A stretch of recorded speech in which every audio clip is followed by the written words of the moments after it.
जरा सोचें, अगर किसी की आंखों में आर पार देखने की पावर आ जाए तो क्या होगा। कुछ ऐसा ही होने जा रहा है हमारी आज की स्टोरी में। लूइस एक्सपेडिशन की वीडियोस में एक बार फिर से खुशामदीद। स्टोरी शुरू होती है एक्जियो किंग नाम के एक लड़के से जिसे काफी लोग पनौती समझते थे। उसके पैदा होते ही उसकी माँ इस दुनिया से चली गई थी, और जब वो 8 साल का हुआ तो बीमारी की वजह से उसके फादर की भी डेथ हो गई। देन इसके बाद वो और उसका बीमार भाई अकेले रह गए। एक रात जब वो अपने घर जा रहा था तो उसकी नजर एक चोर पर गई जो एक लड़की का बैग छीनकर भाग रहा था। किंग ने उस लड़की की मदद करने के लिए सोचा, और जैसे ही उसने चोर को पंच मारा तो वो पंच बजाय चोर के उस लड़की को लग गया, जिसके बाद वो लड़की वहां बेहोश होकर गिर गई। ये सब देखकर चोर तो खुश हो गया, मगर किंग समझ रहा था कि वही मनूस है, इसलिए वो खामोशी से वहां से निकल लिया। आगे जाकर किंग को एक आदमी नजर आया जिसको देखकर किंग को एक अजीब व गरीब ताकत महसूस हुई। फिर किंग को उस आदमी ने अपने पास बुलाया और एक ऐसा राज फाश किया जिस पर किंग हैरान रह गया। दरअसल वो आदमी किंग का बाप था, जिससे किंग काफी वक्त पहले ही खो गया था। साथ ही उस आदमी ने किंग को बताया कि उसके पास कई सारी पुरस्कार ताकतें मौजूद है, जिसमें से एक ताकत वो अपने बेटे किंग को देना चाह रहा था। इसके बाद उस आदमी ने किंग को एक ताकत दी जिसका नाम था सुनहरी आंखें। उस आदमी ने किंग को बताया कि ये ताकत वक्त के साथ और ज्यादा बढ़ जाएगी, लेकिन किंग को इसका इस्तेमाल सिर्फ अच्छे कामों में करना होगा।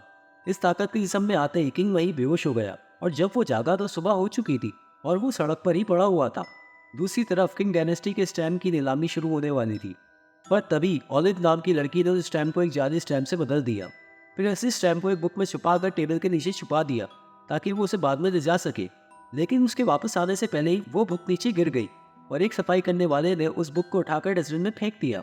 जिसके बाद किसी तरह वो बुक एक बुक शॉप में पहुंच गई जिसके मालिक किंग का इकलौता दोस्त जैकिन था। कुछ देर बाद किंग वहां आ गया और उसने इत्तेफाक से हुई बुक खरीद ली। वो उस बुक को अपने साथ लेकर घर गया, जहां उसने अपनी भाभी के साथ लंच किया। उसी वक्त उसकी नजर अपनी उदास भाभी पर पड़ी जिसकी वजह उसकी घर की परेशानी थी। दरअसल उसकी भाभी ही घर का सारा खर्चा उठाती थी, और उसके भाई के इलाज और किंग की पढ़ाई के खर्चे अब बहुत बढ़ चुके थे। किंग समझ गया था कि अब जल्द ही उसे कोई जॉब करनी पड़ेगी, मगर उसकी भाभी ने उसे सिर्फ अपनी पढ़ाई पर ही फोकस करने को कहा। जब किंग रूम में गया तो उसे अपनी ताकत का पहली बार अंदाजा हुआ। दरअसल अब वो हर चीज का आर पार देख सकता था, और उसी वक्त उसे बुक में छुपी हुई वो स्टैम्प नजर आई। किंग को स्टैम्प की वैल्यू का कोई अंदाजा नहीं था, तो वो फौरन उस स्टैम्प को लेकर अपने दोस्त जैकिन के पास गया, और फिर वो दोनों एक टैंग नाम के एक स्टैम्प कलेक्टर के पास गए। उनके पास वो स्टैम्प देखकर टैंग बहुत हैरान हुआ, क्योंकि कुछ दिन पहले ही एक ऑक्शन में उसने उस स्टैम्प को खरीदा था। उसने स्टैम्प को परखने के लिए एक एक्सपर्ट को बुलाया जिसने उसे परखने के बाद 80 करार दे दिया। फिर जब टैंग ने उसे खरीदने का फैसला किया और जब टैंग ने किंग से डिमांड पूछी तो उन्होंने फौरन ही मुंह से 4 लाख बोल दिए। इतने पैसे देखकर किंग बहुत खुश हो गया। जब टैंग को मालूम हुआ कि ये स्टैम्प किंग को एक बुक में मिली थी, तो उसने किंग को कहा कि वो बहुत खुश नसीब है। उसने किंग को एक स्टोन गैम्बलिंग कॉन्टेस्ट में साथ चलने को कहा, लेकिन किंग इसके लिए राजी नहीं हुआ। दूसरी ओर किंग की भाभी हॉस्पिटल में एक डॉक्टर से बातचीत कर रही थी।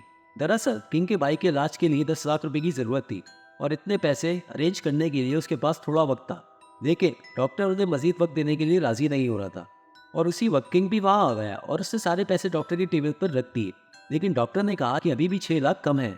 ये सुनकर किंग को टैंक का बताया हुआ वो कॉन्टेस्ट में आया, और उसने पैसों के लिए टैंक के साथ जाने का फैसला कर लिया। फिर जब वो दोनों एक शहर गए जहां उनकी मुलाकात चैंग नाम के एक बहुत बड़े कारीगर से हुई। चैंग के साथ खाना खाने के बाद किंग बाहर टॉयलेट के लिए गया। वहां अचानक से उसे वो लड़की मिली जिसे उसने उस रात पंच मारकर बेहोश कर दिया था। किंग ने फौरन ही इस लड़की से माफी मांगी, जिसके बाद मालूम हुआ कि उसका नाम लुइयन है, और आहिस्ता आहिस्ता दोनों में अच्छी दोस्ती हो गई। अगले दिन वो चारों स्टोन मार्केट गए, जहाँ चैंग ने उन्हें बताया कि अगर किसी स्टोन के अंदर से हमें जेड मिल जाए तो उन्हें बहुत पैसे मिल सकते हैं। ये बात सुनते ही किंग ने अपनी ताकत से एक पत्थर ढूंढा जिसमें जेड मौजूद था।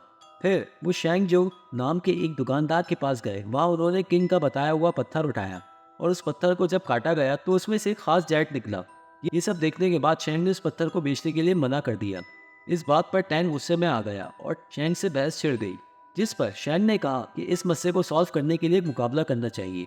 मगर जब पहले ही टैंग को जेट मिल चुका था तो वो मुकाबला क्यों करे, और उनमें से कोई भी इसके लिए तैयार नहीं था। मगर किंग को अपनी ताकत पर मुकम्मल भरोसा था, और वो इस मुकाबले के लिए तैयार हो गया। होटल जाते हुए उस पर कुछ गुंडों ने हमला कर दिया, जिनसे बचने के लिए वो ग्रुप बनाकर वहां से भाग निकले। लेकिन इसी बीच किंग और चैंग को बहुत चोटें आ गई। होटल वापस जाकर चैंग ने टैंग को बताया कि दरअसल वो और शैंग बचपन में अच्छे दोस्त थे, लेकिन अब बिजनेस कंपटीशन की वजह से उनमें अब दरार पड़ चुकी है। वहाँ लू किंग की देखभाल कर रही थी, जिसकी वजह से उन दोनों की दोस्ती और गहरी हो गई। नेक्स्ट डे किंग और लू शॉपिंग करने के लिए एक शॉपिंग मॉल गए। जब लू कुछ कपड़े ट्राई करने के लिए गई तो कुछ लोगों ने वहां आकर किंग को हथियारों के जोर पर पकड़ लिया। फिर वो वैन में किंग को एक खास जगह पर ले आए जहां शैग उसका पहले ही इंतजार कर रहा था। वो चाहता था कि किंग होने वाले उस कॉन्टेस्ट में उसके साथ मिल जाए, जिसके इनाम में उसने किंग को 10 लाख देने की ऑफर की। लेकिन किंग ने उसे सीधा मना कर दिया और खामोशी से वहां से जाने लगा। तो शैग उसके पास आया और उसे इस कॉन्टेस्ट से दूर रहने के लिए कहा, और कहा कि अगर मेरा साथ नहीं दोगे तो किसी और का भी साथ नहीं देना, वरना तुम्हारा पूरा खानदान अपनी जान से हाथ धो बैठेगा। उन लोगों से जान छुड़वाने के बाद किंग सीधा मॉल गया और वहां उसे लू कहीं भी नहीं मिली तो वो खौफजदा हो गया। नेक्स्ट, जब कॉन्टेस्ट में सब लोग अपने स्टोन सेलेक्ट करने में लगे हुए थे तो उस वक्त चैंग को फोन पर एक पिक्चर आई जिसमें किंग शैंग से मिलता हुआ दिखाई दे रहा था। शैंग ये देखकर हैरत में पड़ गया और उसने फौरन वो पिक्चर टैंग को दिखाई। अब उन्हें लगने लगा था कि किंग उन्हें धोखा दे रहा है, और जब उन्होंने किंग से इस बारे में पूछा तो उन्होंने यकीन दिलाया कि मैं इन लोगों के साथ नहीं हूँ। और अचानक लोबी वहां आ गई और उसे सलामत देखकर किंग ने सुकून का सांस लिया। फिर किंग ने अपनी ताकत का इस्तेमाल करके एक पत्थर सिलेक्ट किया और जजेस को दे दिया। जब रिजल्ट आया तो शैंग के पत्थर से एक खास जेट निकला जिसे देखकर शैंग का चेहरा उतर गया, क्योंकि वो समझ रहा था कि अब तो शैंग का जीतना पक्का है। लेकिन किसी को भी इस बात का अंदाजा नहीं था। शैंग ने अपने बॉस काइटो को दिखाने के लिए जजिस को खरीद लिया था। फिर जब किंग का टर्न आया तो उसके पत्थर में एक बेशकीमती जेट निकला जिससे वो इस कॉन्टेस्ट को जीत गया। मगर शैंग इस बात से नाखुश था। उसी रात किंग ने लू को एक स्पेशल ब्रेसलेट गिफ्ट दिया और आहिस्ता आहिस्ता वो दोनों और करीब आते जा रहे थे। दूसरी तरफ शैंग अपने बॉस काइटो से माफी मांग रहा था, लेकिन काइटो काफी गुस्से में था। उसके गुस्से को ठंडा करने के लिए शैंग ने उसे वादा किया कि वो उसे ड्रैगन स्टैम्प लाकर देगा। फिर काइटो ने उसे एक आखिरी मौका दिया, मगर अब शैंग के पास गलती की कोई गुंजाइश नहीं थी। वहाँ किंग और उसके दोस्त अपने पत्थर से निकले हुए जेट से तैयार हुए ब्रेसलेट के ऑप्शन के लिए पहुंचे और उनका ये ब्रेसलेट 80 लाख में नीलाम हुआ और वो सब इस बात पर काफी खुश हुए। फिर टैंक को स्टेज पर स्पीच देने के लिए इनवाइट किया गया। उसी दौरान टैंक ने अपनी जेब से 2 ड्रैगन स्टैम्प निकाले और उसने सबके सामने फेक स्टैम्प को फाड़कर फेंक दिया। और उसका मतलब ये था कि ऐसी स्टैम्प सिर्फ टैंक के पास है। फिर उसके बाद वो अपने जीतने की खुशी में एक क्लब गए, मगर पार्टी के बीच में ही कुछ नामालूम लोगों ने टैंक को टॉयलेट से ही अगवा कर लिया।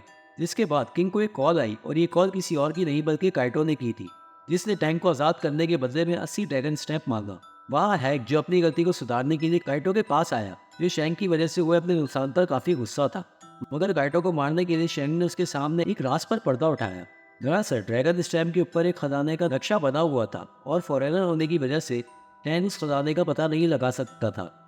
काइटो इस पर बहुत खुश हुआ, मगर उसने बजाय शाबाशी देने के शैंग का मर्डर कर दिया। वहाँ फॉरेनर और उसके साथी टैंक को बचाने काइटो के ठिकाने पर पहुंचे, जहाँ उसके आदमियों को ठिकाने लगाते हुए वो टैंक तक पहुंचे। टैंक तक पहुंच तो गए, मगर वहाँ वो देखते हैं कि टैंक एक केज में बंद है और उस पर एक टाइम बॉम्ब लगा हुआ है जो किसी भी लम्हे ब्लास्ट होने वाला था। किंग ने अपनी ताकतों की मदद से उस बॉम्ब को डिफ्यूज करने की काफी कोशिश की, लेकिन उसका कोई जोर नहीं चल रहा था। और उसी वक्त काइटो भी वहाँ आ गया और उसने बंदूक के जोर पर सबको काबू कर लिया। अब उसने कहा कि एक शर्त पर ही टैंक की जान बच सकती है, और वो ये है कि वो इस टाइम उसके हवाले कर दिए जाए। उनमें से कोई भी ये नहीं समझ पा रहा था कि आखिर करे तो क्या करे। फिर लू ने काइटो का ध्यान दूसरी तरफ करने के लिए अपने हाथ से ब्रेसलेट उतार कर उस पर फेंक दिया, और उस मौके का फायदा उठाते हुए किंग और चैंग ने काइटो पर काबू कर लिया। कुछ दिनों बाद किंग के ख्वाब में वही आदमी आया और उसने किंग को एक दूसरी जादुई ताकत भी दी, जिसकी मदद से वो गुजरे हुए वक्त को भी देख सकता था। और इसी सीन के साथ साथ ये मूवी यहाँ पर एंड हो जाती है। Thank you for watching.